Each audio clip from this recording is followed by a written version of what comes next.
Tova Sullivan prepares for battle. A yellow rubber glove sticks up from her back pocket like a canary's plume as she bends over to size up her enemy. Chewing gum. For heaven's sake. She jabs at the pinkish blob with her mop handle. Layers of sneaker tread emboss its surface, speckling it with grime. Tova has never understood the purpose of chewing gum, and people lose track of it so often. Perhaps this chewer was talking ceaselessly, and it simply tumbled out, swept away by a slurry of superfluous words. She bends over and picks at the edge of the mess with her fingernail, but it doesn't budge from the tile. All because someone couldn't walk 10 feet to the trash bin.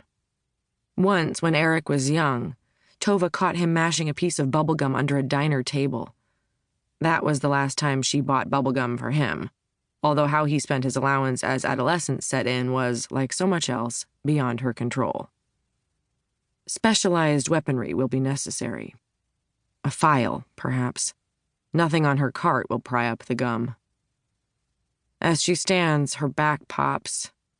The sound echoes down the empty curve of the hallway, bathed in its usual soft blue light, as she journeys to the supply closet.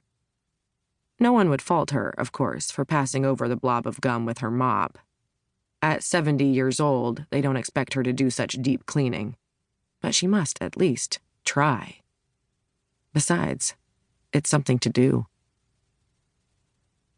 Tova is Sowell Bay Aquarium's oldest employee.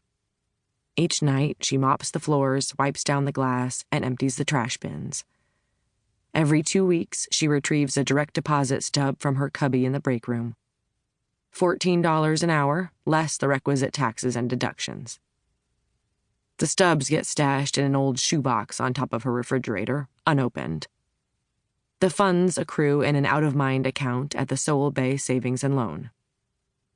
She marches toward the supply closet now, at a purposeful clip that would be impressive by anyone's standards, but is downright astonishing for a tiny older woman with a curved back and bird-like bones. Overhead, raindrops land on the skylight, backlit by glare from the security light at the old ferry dock next door. Silver droplets race down the glass, shimmering ribbons under the fog-bound sky. It's been a dreadful June, as everyone keeps saying. The gray weather doesn't bother Tova, though it would be nice if the rain would let up long enough to dry out her front yard. Her push mower clogs when it's soggy. Shaped like a donut, with a main tank in the center and smaller tanks around the outside, the aquarium's dome-topped building is not particularly large or impressive, perhaps fitting for Sowell Bay, which is neither large nor impressive itself. From the site of Tova's encounter with the chewing gum, the supply closet is a full diameter across. Her white sneakers squeak across a section she's already cleaned, leaving dull footprints on the gleaming tile.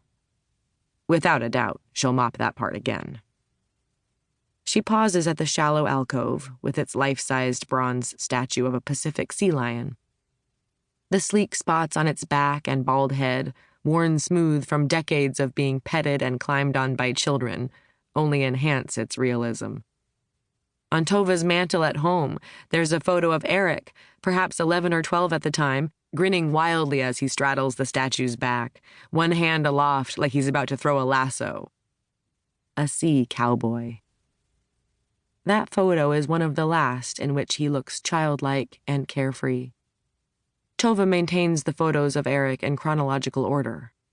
A montage of his transformation from a gummy-grinned baby to handsome teenager, taller than his father, posing in his leather jacket, pinning a corsage on a homecoming date, atop a makeshift podium on the rocky shores of deep blue Puget Sound, clutching a high school regatta trophy. Tova touches the sea lion's cold head as she passes, quelling the urge to wonder yet again how Erik might have looked now.